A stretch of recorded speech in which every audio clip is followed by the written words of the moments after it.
지난주 월요일부터 목요일까지 울산노예 목사의 부부수련회 일본 기독교 순교지 방문 49분의 목사님 사모님들이 함께 하셨는데 참 좋은 날씨였습니다. 무탈하게 은혜 가운데 잘 다녀왔습니다. 하나님의 은혜고 성도들의 기도에 진심으로 감사의 말씀을 드립니다. 언젠가 우리 교회도 한번 계획을 세워서 가면 좋겠다는 생각을 가지게 되었습니다.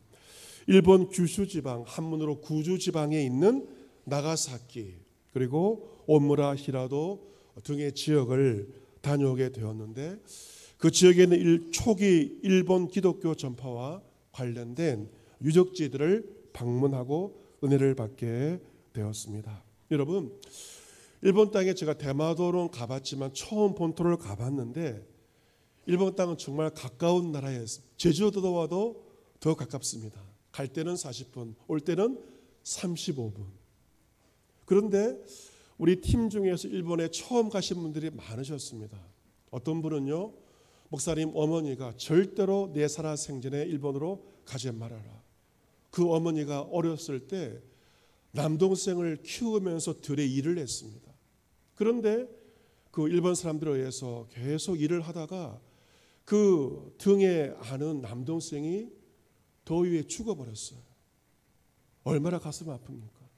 그 기억 때문에 목사님의 어머니는 내 살아생전에 일본을 못 간다. 어머니가 돌아가셔가지고 목사님도 이번에 처음으로 이제 일본에 가시게 되었는데 참 가깝지만 너무도 먼 나라가 일본 땅입니다. 일본 땅, 지금의 기독교가 정말 인구가 적은 일본 땅에 언제 복음이 전파되었을까? 우리보다 훨씬 전입니다. 1549년입니다. 예수의 선교사 프란시스 자비에르 신부에 의해서 일본 땅에 복음이 들어옵니다. 그때는 종교개혁 이전이기 때문에 캐톨릭 이전이라고 말할 수가 있습니다. 그 복음이 일본 땅에 들어와서 빠르게 퍼지게 됩니다. 각 지역의 영주들이 포교를 허용하였고 성당 건축까지 지원을 해주었습니다.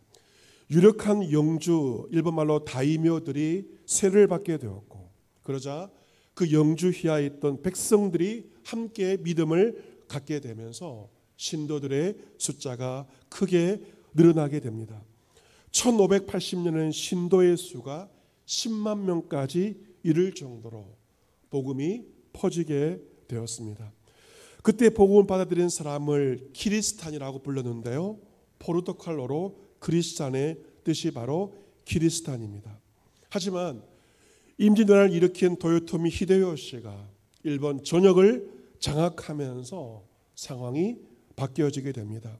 이 도요토미 히데요시는 이 포르투갈과 유럽 국가들이 천주교와 교회와 선교사를 이용해서 일본을 정복할 것을 우려하였습니다.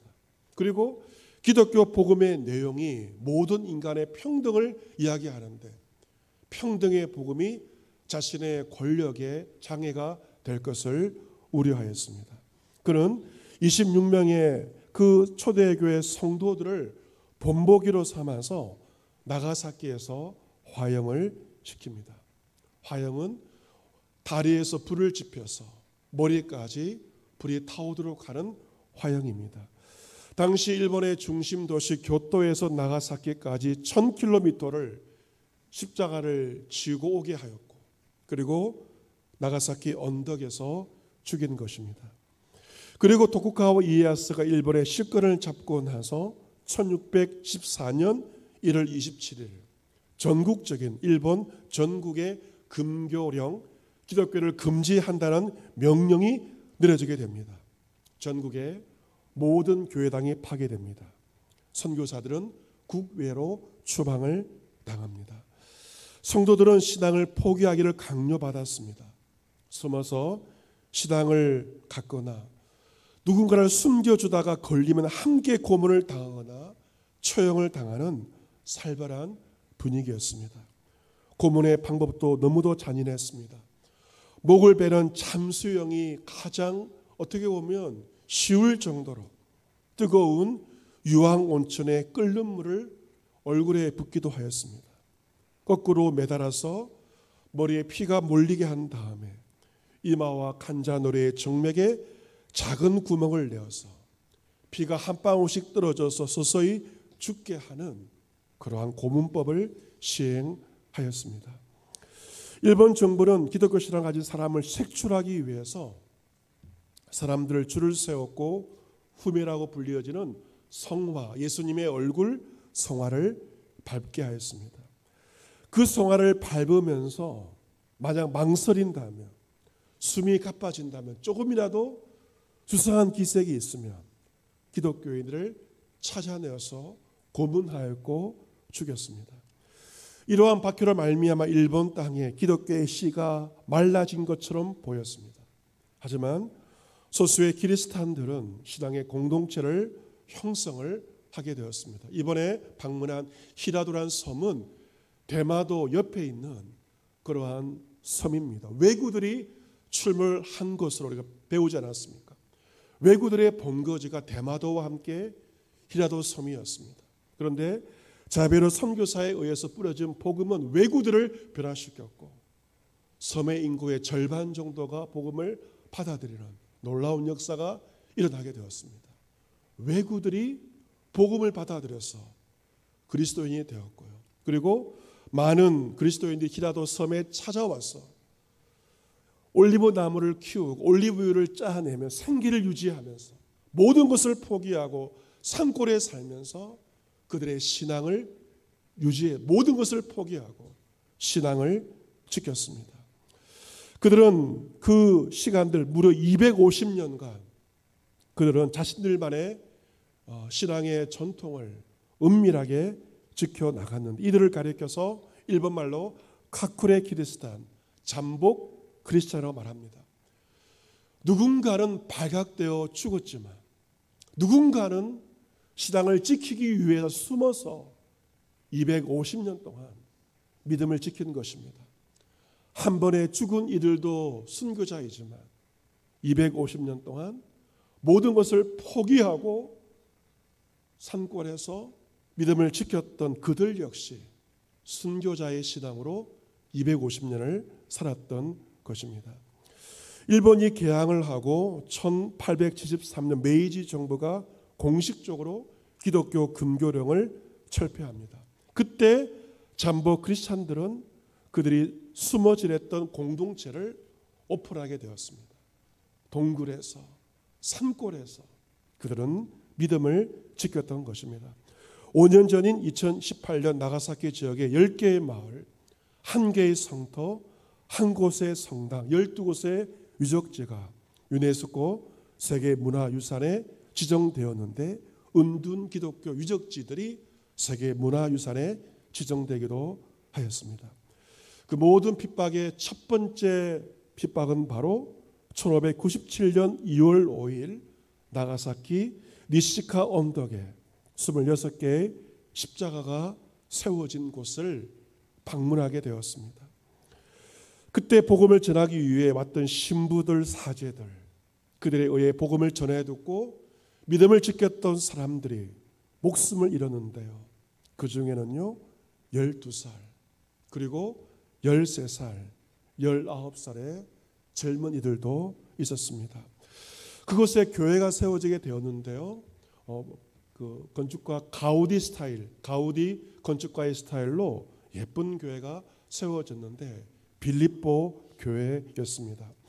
그때 순교하였던 26명의 순교자 가운데 한 명의 순교자, 33살의 수도자, 예수님과 거의 비슷한 나이에 죽었던 수도자 바오르 미케의 말이 오늘날도 기록에 남아있고 우리에게 증언하고 있습니다. 그럼 이렇게 말하였습니다. 여기에 계신 모든 분들 저의 말을 잘 들어주십시오. 저는 틀림없는 일본 사람입니다. 예수 외의 수도자입니다. 저는 어떠한 죄도 범하지 않았습니다. 다만 우리 주님 예수 그리스도의 가르침을 전했기 때문에 저는 지금 죽는 것입니다. 하지만 나의 죽음을 기쁘게 받아들입니다. 주님께서 저에게 베푸시는 커다란 은혜이기 때문에 그렇습니다. 저는 지금 이러한 기회를 이용해 여러분에게 이것을 말하고자 합니다. 인간이 구원받기 위해서 그리스도의 길 외에 다른 길이 없습니다. 다른컨대 확실합니다. 그리스도의 가르침은 자신에게 해를 끼친 원수까지도 용서하는 것입니다. 저는 쇼군 도요토미 히데요시와 저를 사형에 처하도록 책임진 모든 일을 용서합니다. 미움도 없습니다. 도요토미 히데요시를 포함한 모든 일본인이 그리스도교 신자가 되기를 간절히 바랄 뿐입니다. 복음을 전하고 나를 죽이는 이들을 용서하고 그들도 일본에 있는 이들이 예수를 믿기를 원하는 마지막 말을 하고 순교의 제물이 되었습니다. 이번 일본 기독교 순교제 순례를 통하여서 일본 초대교회의 선교의 모습들 그리고 순교의 정신을 마음에 되새기게 되었습니다. 여러분, 일본 초대 기독교인들의 순교를 기념하기 위한 그 교회를 왜 빌립보 교회라고 부르게 되었을까? 이유가 궁금하지 않습니까? 그것은 유럽에서 제일 먼저 세워진 교회가 바로 오늘 본문에 나온 빌립보 교회이기 때문에 그렇습니다. 오늘 성경 본문에서 빌립보 교회가 세워지는 그러한 것이 오늘 본문에 기록이 되어 있습니다. 사도행전 16장에 기록이 되어 있습니다. 사도 바울은 1차 선교 여행 중에 자신에게 친숙한 아시아 땅에서 계속 복음을 전하고자 했습니다. 그런데 드로아에서 환상을 봅니다. 성령께서 그에게 말씀하십니다. 마게도냐 사람, 유럽 사람이 그에게 나타나서 건너와서 바다를 건너와서 우리를 도와달라 환상을 보게 되고 그는 자신의 계획 아시아 땅이 아닌 하나님의 계획 마게도냐 땅으로 유럽 땅으로 건너갈 것을 결단하게 됩니다. 그는 드로아 항구에서 배를 타고요 마게도냐로 유럽으로 건너가게 됩니다. 그 길이 굉장히 먼 길입니다. 지금의 터키에서 지금의 그리스로 가는 길은 굉장히 먼 거리입니다. 제가 2019 남부 시차례에서 그리스 터키 성지순을 갔을 때 그때도 역시 배를 타고 터키의 항구에서 그리스로 건너가게 되었습니다. 그때 탄 배는 굉장히 큰 배였습니다. 많은 사람이 탄 배였습니다. 그런데 같이 갔던 일행 중에서 밤에 잠을 자지 못한 이들이 있었습니다. 여러분, 밤에 배를 타고 건너간다는 것은 지금도 두려운 일입니다. 그런데 2000년 전에 그 먼 거리를 터키에서 그리스까지 배를 타고 간다는 것은 목숨을 거는 것입니다. 하나님께서 지시하셨기에 목숨을 걸고 사도 바울은 드로아 항구에서 마게도냐 지방까지 배를 타고 간 것입니다. 도착한 곳이 어디입니까? 오늘 말씀 보시면 네아폴리, 마게도냐 지방의 네아폴리, 지금은 그리스에서 카발라라고 불리어지는 곳입니다. 그곳에 가면 지금도 바울 도착 기념교회가 있습니다. 최초로 유럽에 상륙한 바울을 기념하기 위한 교회가 지금도 있는 것을 보게 됩니다. 그들은 네아폴리 항구에서 육로를 통해서 빌립보 지방까지 오게 됩니다. 왜 빌립보에 왔는가? 그래서 바로 빌립보가 마게도냐 지방의 첫 성, 첫 번째 가는 중요한 성이기 때문에 바울은 제일 먼저 마게도냐 지방에서 빌립보 성에 도착을 하게 된 것입니다. 바울의 선교팀은 빌립보 성에서 수일을 유효합니다. 그곳이 어떤 곳인지를 아마 탐색했을 것입니다. 그리고 안식일 날 기도할 곳이 있을까 하여 찾아보지만 회당이 보이지 않습니다. 그런 강가에 나가 앉아 모여있는 여자들에게 말을 하게 되고 복음을 전하게 됩니다. 이 강가는 누가 모이는 곳일까요? 여인들이 모이는 곳입니다. 빨래도 하면서 남편 흉도 보면서 여인들이 이야기하던 그 강가에 여인들을 찾아갑니다. 그런데 그 여인 중에 한 여자에 주목합니다. 바로 루디아입니다. 같이 해볼까요? 루디아. 여러분 꼭 기억하셔야 될 이름이 바로 루디아입니다. 그녀는 이 빌립보 토박이가 아닙니다. 두아디라시에서 온 자색 옷감 장소 비즈니스 우먼입니다. 하나님을 섬기는 자였습니다.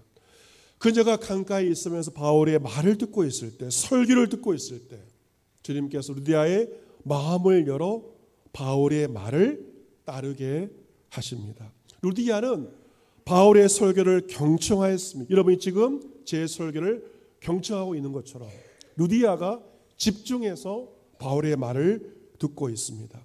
지금 누가 말씀을 전하고 있나요? 사도 바울입니다. 그런데 설교 중에 누가 역사하십니까? 주님께서 역사하십니다. 주님은 말씀을 경청하는 루디아의 마음을 열어주십니다. 그러자 루디아는 바울의 말을 따르고 그 말을 믿게 되고 예수님을 믿게 되는 것입니다. 이것이 주님의 역사이며 성령의 역사입니다. 지금도 성령은 말씀을 듣는 중에 우리 가운데 역사하십니다. 하지만 악한 영은 사람의 마음의 문을 닫습니다. 아무리 복음을 전해도 왜 사람들이 마음 문을 닫는가? 악한 영이 마음 문을 닫기 때문에 그렇습니다.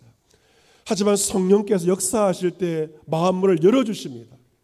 전도자의 말을 잘 듣게 하시고 설교자의 말을 듣게 하시는 것이 성령의 역사입니다. 세상의 신은 지금도 믿지 않는 자들의 마음을 혼미하게 만들죠.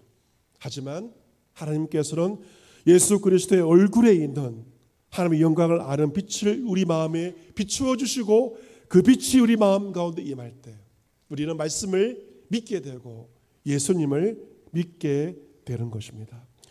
루디아가 그 빌립보 강가에서 바울의 말을 따르게 된 것은 사도 바울이 아주 좋은 설교자로서 그의 설교가 좋아서가 아니라 주님께서 루디아의 마음을 열어주셨기 때문입니다.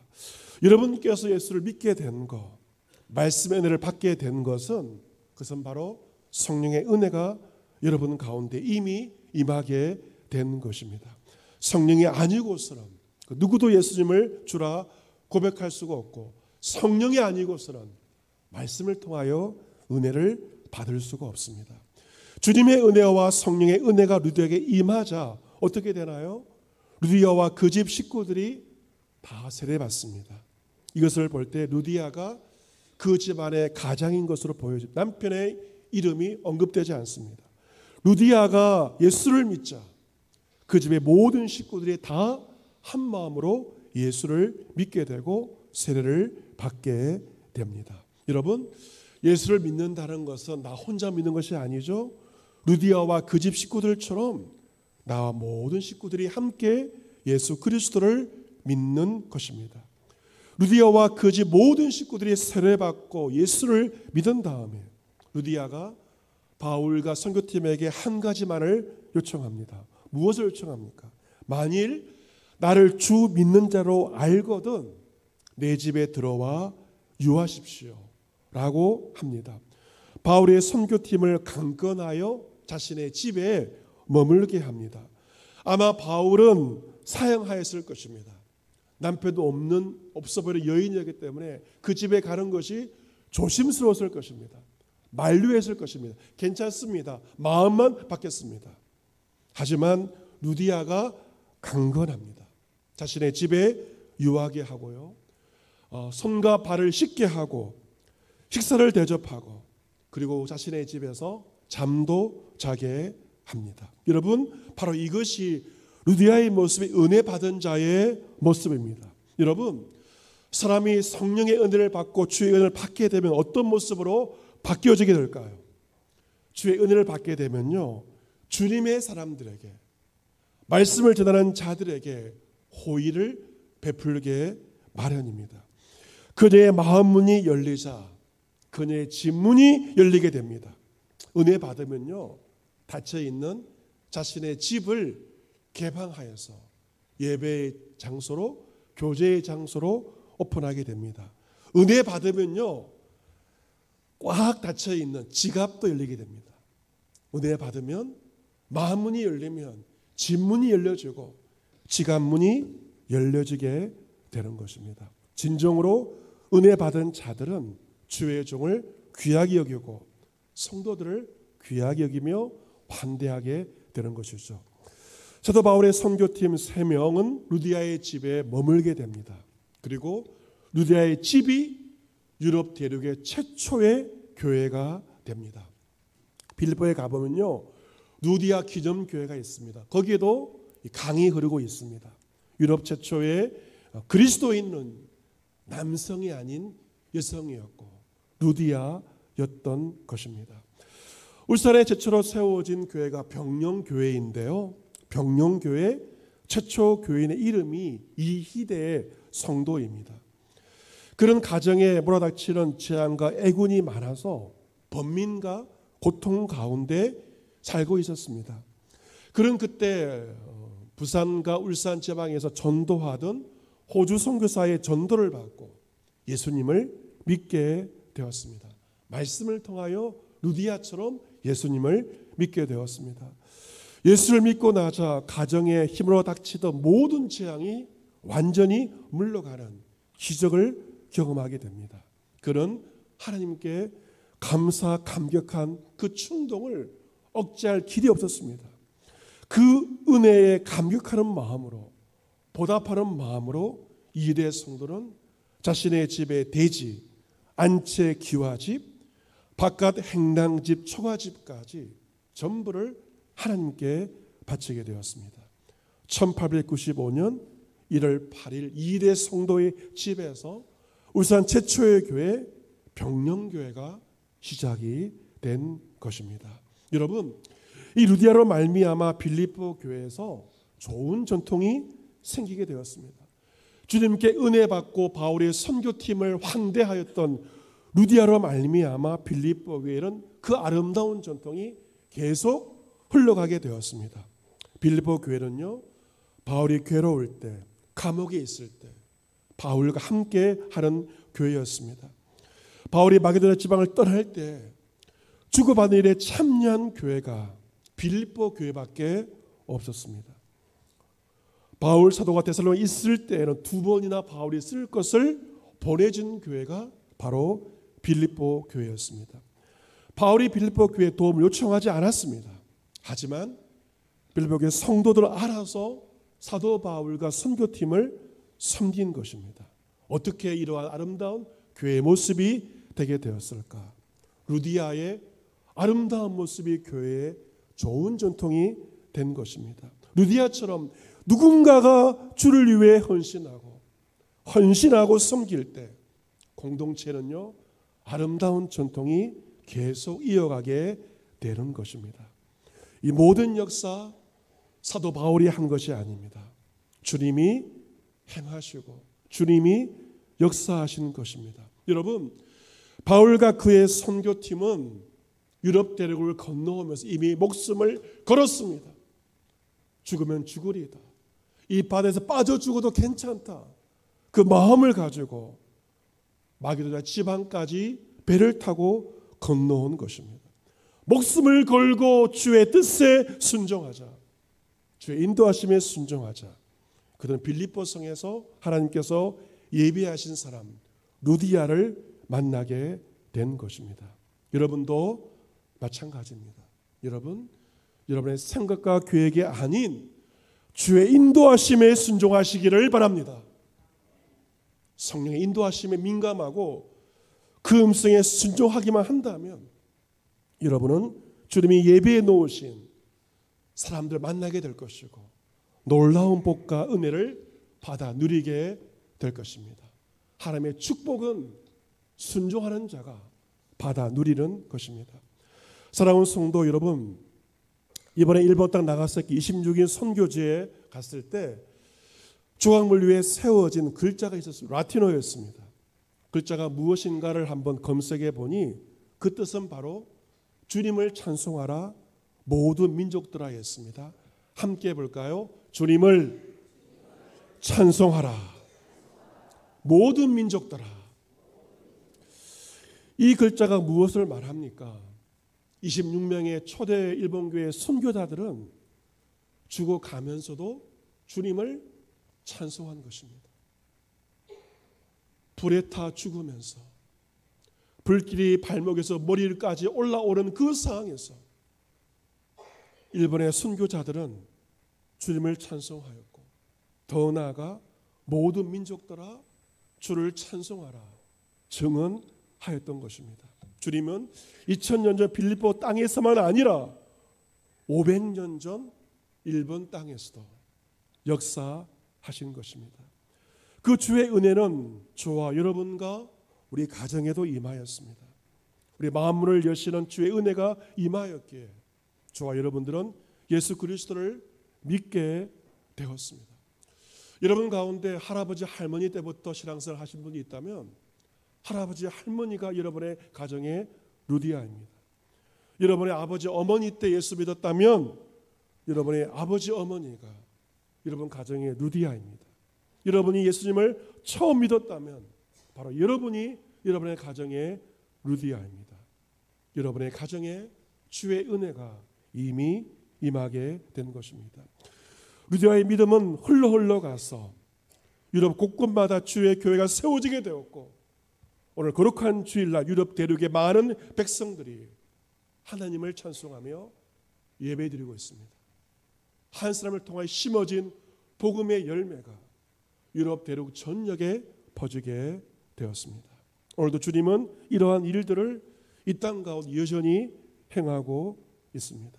모든 민족이 주를 찬송하기까지 우리에게 부여하신 선교의 사명을 우리는 감당해야 할 것입니다. 선교는 인간의 선교가 아니라 하나님의 선교이며 하나님께서 그 일들을 지금도 주도하고 계십니다. 우리 교회에서 신앙생활을 하셨던 집사님께서 지난주 75세의 나이로 별세하셨습니다. 집사님은 우리 교회에서 신앙생활을 하다가 2014년 아들 목사님과 함께 교회를 개척하여서 9년 동안 개척교회를 섬겼습니다. 그 교회를 위해서 정말 헌신의 삶을 사셨다고 합니다. 교회 청소를 도맡아 하셨고 교회 전도와 양육 모든 일에 앞장을 서시는 참으로 목사님의 표현으로 그게 목사님의 표현으로 보배로운 모습으로 교회를 섬기다가 주의 부르심을 받게 되었습니다. 누군가의 죽음을 보배롭게 말하는 건 쉽지가 않은데 그게 목사님은 그 집사님을 향해서 그의 삶을 보배롭다고 표현할 정도로 교회를 위한 헌신의 삶을 사시는 것입니다. 부인 권사님은 그 아들 목사님을 먼저 보내야만 했습니다. 그리고 이번에 남편 집사님을 보내었습니다. 그 발인 예배 때 부인 권사님이 특송을 했습니다. 원래 다른 청년이 특송을 하려고 했는데 몸 상태가 안 좋아서 권사님이 자원해서 손을 들고 찬양을 불렀습니다. 내 영혼이 은총 입어 중환제짐 벗고 보니 슬픔 많은 이 세상도 천국으로 화하도다. 할렐루야 찬양하세. 내 모든 죄 사함 받고 주 예수와 동행하니 그 어디나 하늘나라. 우리의 믿음은 죽음 앞에서 증명되는 것입니다. 천국에 확신이 있는 자, 소망이 있는 자, 죽음 앞에서 주님을 찬양합니다. 저와 여러분 주의 은혜로 예수님을 믿고 영생을 선물로 받은 자들입니다.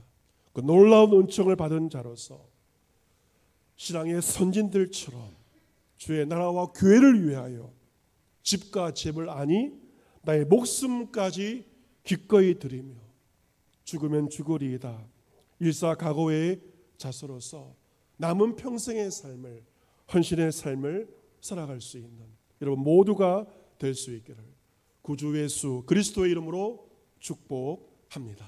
아멘.